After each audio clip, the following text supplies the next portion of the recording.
Je suis le bon berger qui donne sa vie pour ses brebis. En ce temps-là, Jésus disait aux foules, le royaume des cieux est encore comparable à un filet que l'on jette dans la mer et qui ramène toutes sortes de poissons. Quand il est plein, on le tire sur le rivage, on s'assied, on ramasse dans les paniers ce qui est bon et on rejette ce qui ne vaut rien. Ainsi en sera-t-il à la fin du monde. Les anges sortiront pour séparer les méchants du milieu des justes et les jetteront dans la fournaise. Là, il y aura des pleurs et des grincements de dents. Avez-vous compris tout cela? Ils lui répondent oui. Jésus ajouta, c'est pourquoi tout scribe, devenu disciple du royaume des cieux, est comparable à un maître de maison qui tire de son trésor du neuf et de l'ancien. Lorsque Jésus eut terminé ses paraboles, il s'éloigna de là. Acclamons la parole de Dieu. Aujourd'hui, l'Église nous propose de célébrer la figure de saint Alphonse de Liguori, fondateur des Rédemptoristes, patron des théologiens moraux et grand amoureux de la Sainte Vierge, en particulier avec le titre de Perpétuel Secours.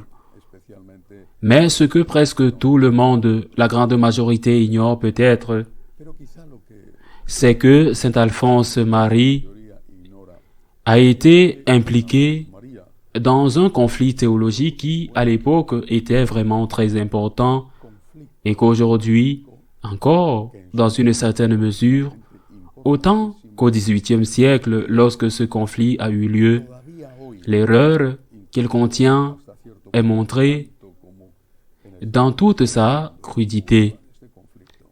Je fais de l'histoire. Je n'attaque pas l'un ou l'autre. L'école théologique des jésuites, pas tous les jésuites, mais l'école théologique surtout des jésuites discutant ou réfléchissant sur ce qui était péché et ce qui ne l'était pas, a établi une théorie appelée probabilisme. Le probabilisme disait que si quelque chose, un comportement, pouvait ne pas être un péché, alors il pouvait être considéré comme n'étant pas un péché. Probabilisme, s'il y avait une probabilité, même faible, que ce ne soit pas un péché, alors il fallait le considérer comme n'étant pas un péché.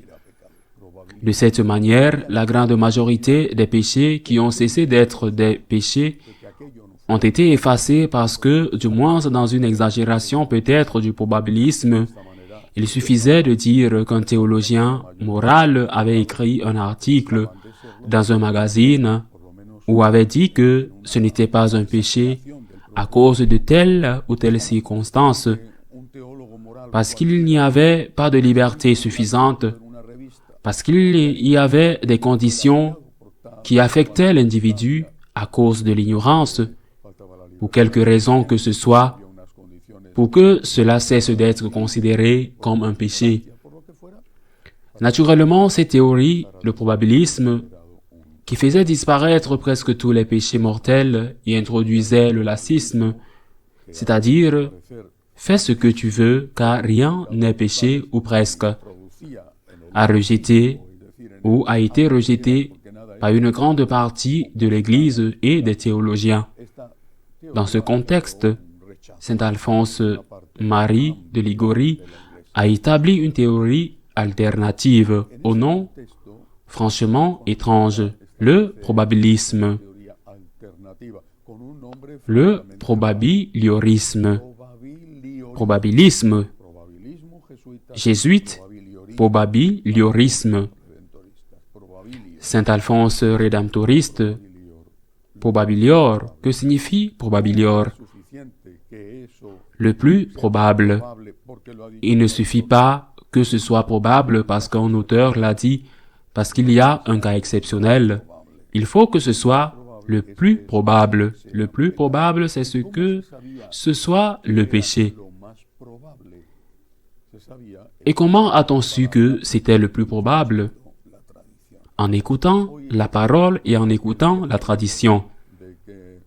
Aujourd'hui, comme on dit que les vieux rockers ne meurent jamais, les vieilles hérésies ne meurent jamais, elles apparaissent déguisées. Quelque chose change, elles s'adaptent au temps. C'est comme si elles apparaissent dans une nouvelle robe, plus à la mode, mais ce sont des vieilles hérésies.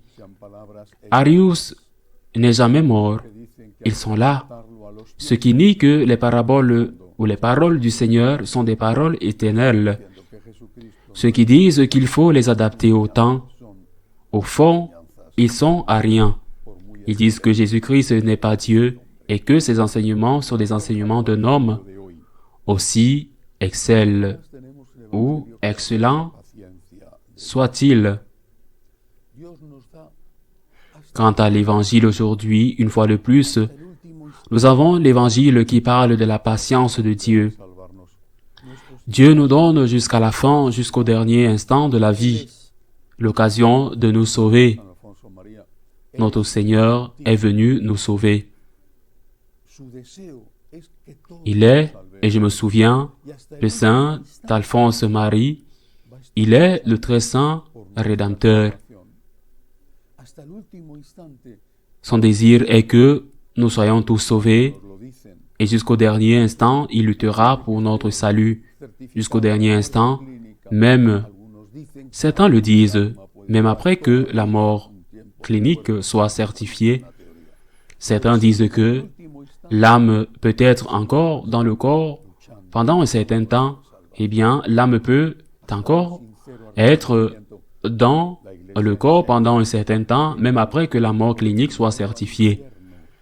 Certains disent que l'âme peut encore être dans le corps. C'est une théorie.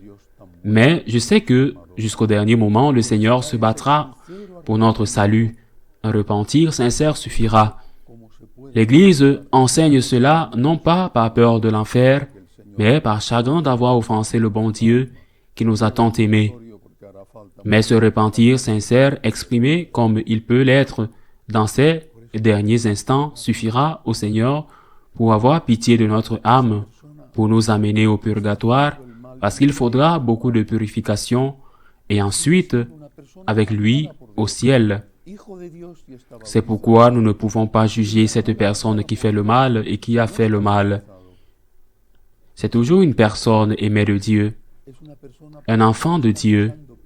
Si elle est baptisée, une créature aimée de Dieu. Si elle n'est pas baptisée, cette personne est une personne pour laquelle le Christ bat. C'est une personne pour laquelle le Christ a versé son sang. Et peut-être qu'au dernier moment, peut-être parce que sa mère a tellement prié pour lui, parce que sa mère a imploré la miséricorde pour lui, jusqu'au dernier moment, peut-être qu'au dernier moment, il demandera pardon et se repentira, et qu'un jour, il sera au ciel. C'est pourquoi nous ne pouvons pas juger, mais nous pouvons juger les faits par les personnes. Mais les faits, c'est mal. Et il est nécessaire de juger les faits. Et c'est mal, parce que très probablement, comme l'a dit saint Alphonse, c'est mal parce que c'est ce que la parole enseigne, la tradition enseigne. C'est mal. Cette personne fait le mal. Mais laissez Dieu juger le cœur de cette personne, car lui seul le sait. Vous pouvez juger les actes et dire « c'est mal ». Et vous devez les juger parfois. Tuer est mal, un avortement est mal, la corruption est mal. Vous devez les juger et dire « c'est mal, mais ne jugez pas la personne. Laissez Dieu être Dieu, et Dieu, le Dieu qui nous fait tomber amoureux, le Dieu qui nous sauve, est le Saint Rédempteur. Ainsi soit-il.